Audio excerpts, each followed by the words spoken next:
ओडिशा के माननीय राज्यपाल जो अपने विजन के लिए जाने जाते हैं, एक्सेलेंसी डॉक्टर हरि बाबू कंभमपति जी, माननीय अध्यक्ष लोकसभा आदरणीय श्री ओम बिड़ला जी, माननीय अध्यक्षा उड़ीसा विधानसभा श्रीमती सुरमा पाधे जी, अगर मैं उन्हें तहे दिल से धन्यवाद न दूं तो मेरी बात अधूरी रहेगी। हम में से एक एक का आतिथ्य जिस गरिमा से, जिस तत्परता से, जिस आत्मीयता से उन्होंने किया वो हमेशा याद रहेगा।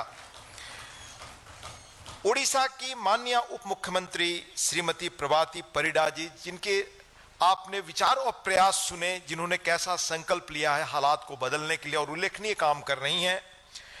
माननीय फगन सिंह कुलस्ते जी, अध्यक्ष committee on welfare of SC/ST, उनका सक्रिय और संचालन कुशलता और काम कल हमें देखने का मौका मिला बहुत नजदीक से।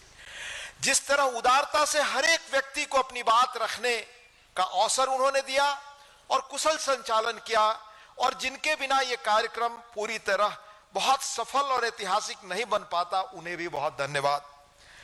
ओडिशा के माननीय मंत्री संसदीय कामकाज के स्वास्थ्य, परिवार, इलेक्ट्रॉनिक्स एंड IT और युवा और बहुत तत्परता से चीजों को करने वाले डॉक्टर मुकेश महलिंग जी, उड़ीसा विधानसभा SC/ST वेलफेयर कमेटी के माननीय अध्यक्ष जो 4 बार से विधायक हैं भास्कर रवि जी, SC/ST कमेटी के माननीय सदस्यगण, संसद एवं राज्य विधानमंडलों के अनुसूचित जाति एवं अनुसूचित जनजाति कल्याण समितियों के माननीय अध्यक्षगण, उड़ीसा सरकार के माननीय मंत्रीगण, माननीय सांसदगण, माननीय विधायकगण, विशिष्ट अतिथि, उपस्थित देवियों, सज्जनों और मीडिया के हमारे मित्रों, जय जगन्नाथ।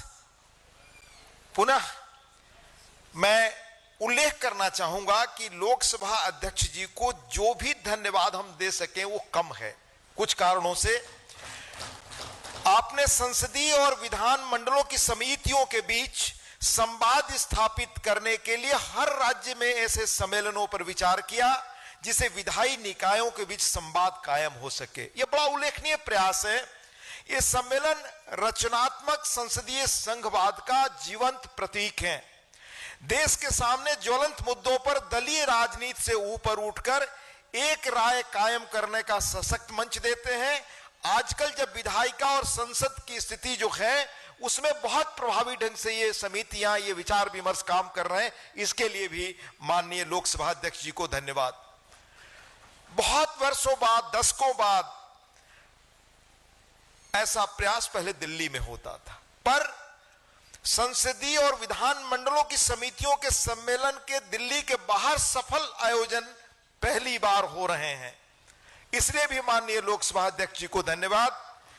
इस सफलता के लिए ओडिशा विधानसभा की अध्यक्ष पुनः श्रीमती सुरमा पाधे जी, उनकी टीम और उड़ीसा के माननीय मुख्यमंत्री, उड़ीसा विधानसभा के सभी काम करने वाले लोग और माननीय महामहिम जी को पुनः आभार।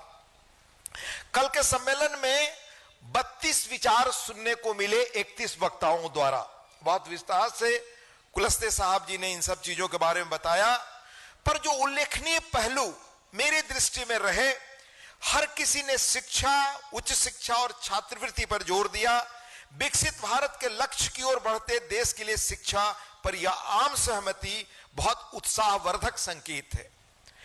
एक बात सामने आई, पर उसके पहले मैं आपको एक अनुभव उल्लेख करना चाहूंगा। जीवन और इतिहास का बड़ा संदेश है, किसी चीज की आलोचना करना सबसे जीवन का आसान काम है, पर सृजन, इतिहास बनाना, हालात बदलना कठिन कर्म है, साधना है। यह नए सोच व धुन का परिणाम है और बरसों की तपस्या से नया इतिहास का अध्याय बनता है। नया इतिहास लिखना उसी का प्रयास है कि यह कल का काम था। अधिसंख्य वक्ताओं के एक सुझाव का मैं उल्लेख करूंगा कि कागज पर बहुत अच्छी योजनाएं बन रही हैं, पर वह जमीन पर और प्रभावी दिखे, यह सुनिश्चित होना बाकी है। मैं कहना चाहूंगा कि यह भी हमारी जिम्मेदारी है, जिसे हम आज सदन में चर्चा करके पूरा कर सकते थे संसद से लेकर विधायिकाओं में, पर वहां शायद हम इन चीजों पर बहुत अब फोकस नहीं कर पा रहे हैं इन समितियों में, लेकिन इस पर बड़ा उत्साहवर्धक विचार हो रहा है। याद करें कैसे समस्याओं का समाधान व्यवस्था और हम सब मिलकर कर सकते हैं। एक दूरदृष्टि का नेतृत्व कर सकता है। एक पूर्व प्रधानमंत्री ने 1985 में कहा था, मैं मानता हूं कि हालात देखकर उनका ईमानदारी पूर्ण यह बयान था कि दिल्ली से चला 1 रुपया नीचे पहुंचे तक 15 पैसे रह जाता है। 2014 से डीबीटी के माध्यम से सरकार ने डीडी न्यूज के माध्यम से 44 लाख करोड़ रुपए सीधे बेनिफिशरीज के अकाउंट में ट्रांसफर किया। अगर यह 85 पैसा का फॉर्मूला होता तो जो गणित जानने वाले लोग हैं वो कैलकुलेट करके देख ले, 5-7 लाख करोड़ रुपया शायद नीचे जाता, बाकी रास्ते में पैसे रह जाते। तो ये दूरदृष्टि का नेतृत्व टेक्नोलॉजी के कारण कितना बड़ा चमत्कार भारत में हुआ है कि आप गांवों में जाइए तो दिखता है कि धन लोगों के हाथ में आ रहा है, उनका जीवन स्तर बदल रहा है। और इससे बड़ी राशि बची। अब आज की तारीख में लाभार्थियों की संख्या में 16 गुना इजाफा हुआ। वेलफेयर इफिशिएंसी इंडेक्स से जो 2014 में 0.32 था वो आज 2023 में बढ़कर 0.91 हो गया। साथ ही एससी वेलफेयर आवंटन में 4 गुना और एसटी वेलफेयर आवंटन में 4 गुना इजाफा हुआ। आज टेक्नोलॉजी, गुड गवर्नेंस से चीजें हालात बदल रहे हैं। आपने देखा कैसे गुड गवर्नेंस और टेक्नोलॉजी की वजह से करोड़ों फर्जी गैस कनेक्शन मिले, करोड़ों राशन कार्ड मिले और अन्य चीजें मिली। इसी से जो धन बचता है वो इन चीजों पर बढ़ता है, ये हम याद रखें। तो गुड गवर्नेंस का क्या रोल है? हम जनप्रतिनिधियों का धर्म और फर्ज है कि आज हम किस तरह से इन चुनौतियों का जो कल हमने डिस्कस किया उसका हल निकालें। यह भी हम याद रखें कि दुनिया की सबसे बड़ी आबादी वाला यह देश है, क्षेत्रफल में दुनिया के 7वें नंबर पर है। हमारी चुनौतियां बड़ी हैं, समाधान जटिल है, हम कैसे सृजन से इसका हल निकालें। इसलिए आपने देखा होगा कि बार बार माननीय प्रधानमंत्री जी आज कहते हैं दुनिया बदल रही इनोवेशन से, दुनिया बदल रही रिसर्च और डेवलपमेंट से। आज हमारे जो स्टार्टअप्स यंग बच्चे शुरू कर रहे हैं वो दुनिया को चुनौती दे रहे हैं। माननीय प्रधानमंत्री जी बार बार यह हमें आगाह करते हैं और 2014 के बाद कई क्षेत्रों में टेक्नोलॉजी में भारत दुनिया का लीडर बना है। अगर ये बदलाव और प्रयास आज से 30-40 वर्ष पहले होते जब दुनिया के दूसरे देशों में हो रहे थे तो आज भारत कहीं और होता, पर फिर भी कम समय में हमने दुनिया में अपनी पहचान बनाई है। इसलिए हम समिति के लोगों का, जो लोग इस बहस में हिस्सेदार रहे, उनका दायित्व है कि टेक्नोलॉजी के साथ, टेक्नोलॉजी के एक्सपर्ट्स के साथ बैठकर हम रास्ता निकालें कि जो चीजें हम महसूस करते हैं कि कागजों पर बहुत बढ़िया बन रही है, उनका जमीन पर उतरना कुछ बाकी है, तो टेक्नोलॉजी के मदद से कैसे हम उसको आगे ले जा सकते हैं। क्योंकि टेक्नोलॉजी के मदद ने कमाल किया है कि जो 15 पैसा पहुंचता था वो आज 1 रुपये पहुंच रहा है। तो ये टेक्नोलॉजी से संभव है। इसलिए इसका रास्ता हम सब मिलकर निकालें और ये रास्ता निकालना ही सृजन है, ये रास्ता निकालना ही देश निर्माण है, ये रास्ता निकालना ही भारत के गौरव को स्थापित करना है। इस तरह माननीय सदस्यों के जो भी विचार सामने आए उनकी सूची बनाकर कुलस्ते साहब ने बहुत अच्छा कहा और माननीय अध्यक्ष जी का जो सुझाव है कि उस पर हम आगे बढ़ें, यह प्रयास बहुत सार्थक होगा। 18 दिसंबर 1968 को संसद की अनुसूचित जातियों और अनुसूचित जनजातियों के कल्याण विषयक समिति की पहली बैठक को दिल्ली में ही तत्कालीन लोकसभा अध्यक्ष डॉक्टर नीलम संजीव रेड्डी ने संबोधित किया और उन्होंने समिति के महत्व को पहली बैठक में स्पष्ट किया। कहा कि यह कमेटी को मैंडेट है, and I quote him, the committee may focus the attention of the government to various questions of policy in dealing with the welfare of scheduled caste and scheduled tribes. अर्थात समिति महज राष्ट्रीय अनुसूचित जाति आयोग और राष्ट्रीय अनुसूचित जनजाति आयोग की रिपोर्टों तक सीमित नहीं है, बल्कि यह खुद इन वर्गों के लिए बनी नीतियों पर सरकार का ध्यान आकृष्ट करवा सकती है। यही माननीय अध्यक्ष जी ने और कुलस्ते साहब ने अभी आपको सूचना दी। भारत की आर्थिक प्रगति और भविष्य की संभावनाओं को लेकर आज दुनिया आश्वस्त है। विश्व की विश्वसनीय जो रेटिंग एजेंसियां हैं, जिनके रेटिंग से इकोनॉमी प्रभावित होती है, उनका भारत के बारे में हाल के अमेरिकी टैरिफ के बावजूद उन्होंने किस तरह भारत को महत्व दिया है। फिच ने भारतीय अर्थव्यवस्था को लेकर अपना अनुमान बरकरार रखा है। आज ही कहीं खबर में देख रहा था कि अनुमान से ज्यादा आर्थिक वृद्धि दर आपकी हो रही है। तो S&P ने भारत की रैंकिंग को बढ़ा दिया है। ये सब इंटरनेशनल रेटिंग एजेंसियां जो इकोनॉमी के गति को प्रभावित करती हैं, जिनका आउटलुक। अभी हाल में दिल्ली में आयोजित एक समारोह में आदरणीय प्रधानमंत्री जी ने भारत के आर्थिक फंडामेंटल्स को बहुत मजबूत बताया और कहा आगामी कुछ वर्षों में विश्व अर्थव्यवस्था में भारत का योगदान 20% होगा। ऐसे में आवश्यक है कि देश की बड़ी आबादी जो सदियों तक राजनीतिक व्यवस्था और सामाजिक आर्थिक अर्थतंत्र के कारण हाशिए पर रही, वो हुनरमंद उद्यमी, वो हुनरमंद लोग भारत की विकास यात्रा में बराबर की भागीदार बने और इस कमेटी में, यह कमेटी उसमें ऐतिहासिक भूमिका निर्वाह कर सकती है। इसलिए सुनिश्चित करना जरूरी है कि आबादी नए अवसरों का लाभ उठाए। उनके योगदान के बिना भारत की प्रगति यात्रा अधूरी है। सरकार अपनी तरफ से हर संभव कोशिश कर रही है कि इन वर्गों के हुनर को उद्यमिता के रूप में विकसित करने का अवसर मिले।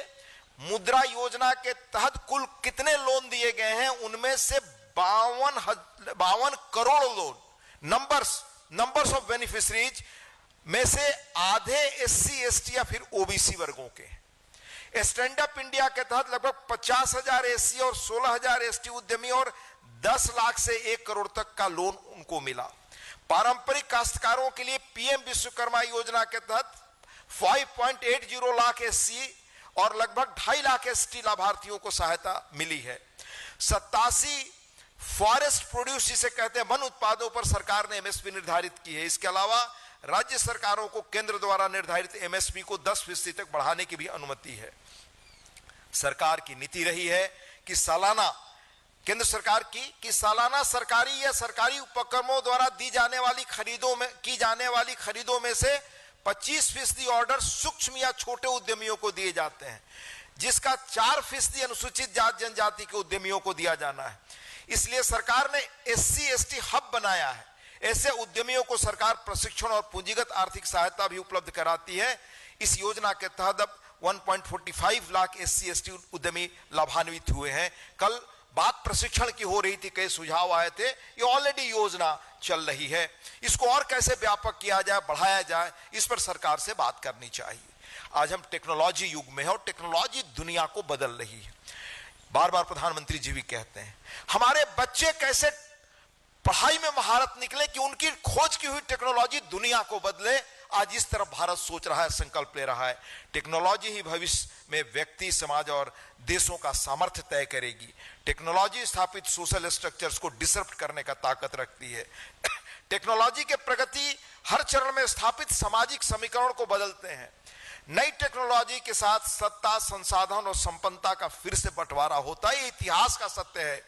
पुराना जो व्यवस्था है पुरानी वो टूटता है, नया वर्ग, नया समूह उभरता है। नई तकनीक, सत्ता और शक्ति के विकेंद्रीकरण की संभावना भी साथ आती है। अतः नई टेक्नोलॉजी के साथ अधिक समावेशी और समतापूर्ण समाज की संभावना बढ़ती है। आज हम उस रास्ते पर, उस मुकाम पर हैं जब समतापूर्ण समाज बनाना संभव दिखता है। हमारा प्रयास उस दिशा में हो। इतिहास में यह हमेशा होता रहा है और आगे भी होता रहेगा। इसे ही क्रिएटिव डिस्ट्रक्शन इतिहास का कहा जाता है। आज AI, machine learning, robotics, quantum computing का युग है और भारत इसमें उल्लेखनीय काम कर रहा है। 2014 के बाद ऑपरेशन सिंदूर के दौरान हम सभी ने ड्रोन टेक्नोलॉजी में भारत के स्वदेशी टेक्नोलॉजी की महारत देखी। ये सभी सिस्टम स्वदेशी थे। रक्षा प्रणाली के सिस्टम भी। भारत का आत्मनिर्भरता का मंत्र तभी सिद्ध होगा जब हर वर्ग से, इस वर्ग से भी युवा उद्यमी इनोवेटिव बने और इस बदलाव में हिस्सेदार बन सके। तो इस कमेटी के काम का प्रभाव यह भी होगा। नई टेक्नोलॉजी के साथ समाज में सबसे बड़ा खतरा डिजिटल स्किल डिवाइड का भी होता है। अच्छी शिक्षा और कौशल विकास के अभाव में नई टेक्नोलॉजी एक नई व्यवस्था क्रिएट करती है। फर्क का टेक्नोलॉजी की दौड़ में एक बार फिर पिछड़ जाने की पीड़ा भारत से अधिक दुनिया में कौन जानता है। हजारों वर्ष के आपके इतिहास में टेक्नोलॉजी में हम पिछड़ गए, उसकी कीमत हमने चुकाई है। हमने गुलामी की गुमनाम सदियों में न जाने कितने ही अवसर खोए हैं। इसलिए जरूरी है कि इस डिजिटल स्किल डिवाइड की संभावना को ही खत्म करें। समाज में डिजिटल डिवाइड न हो, इसमें भी ये कमेटी काफी इंपॉर्टेंट रोल प्ले करेगी। और कल आप में से कई लोगों की इस तरह के सार्थक सुझाव भी आए।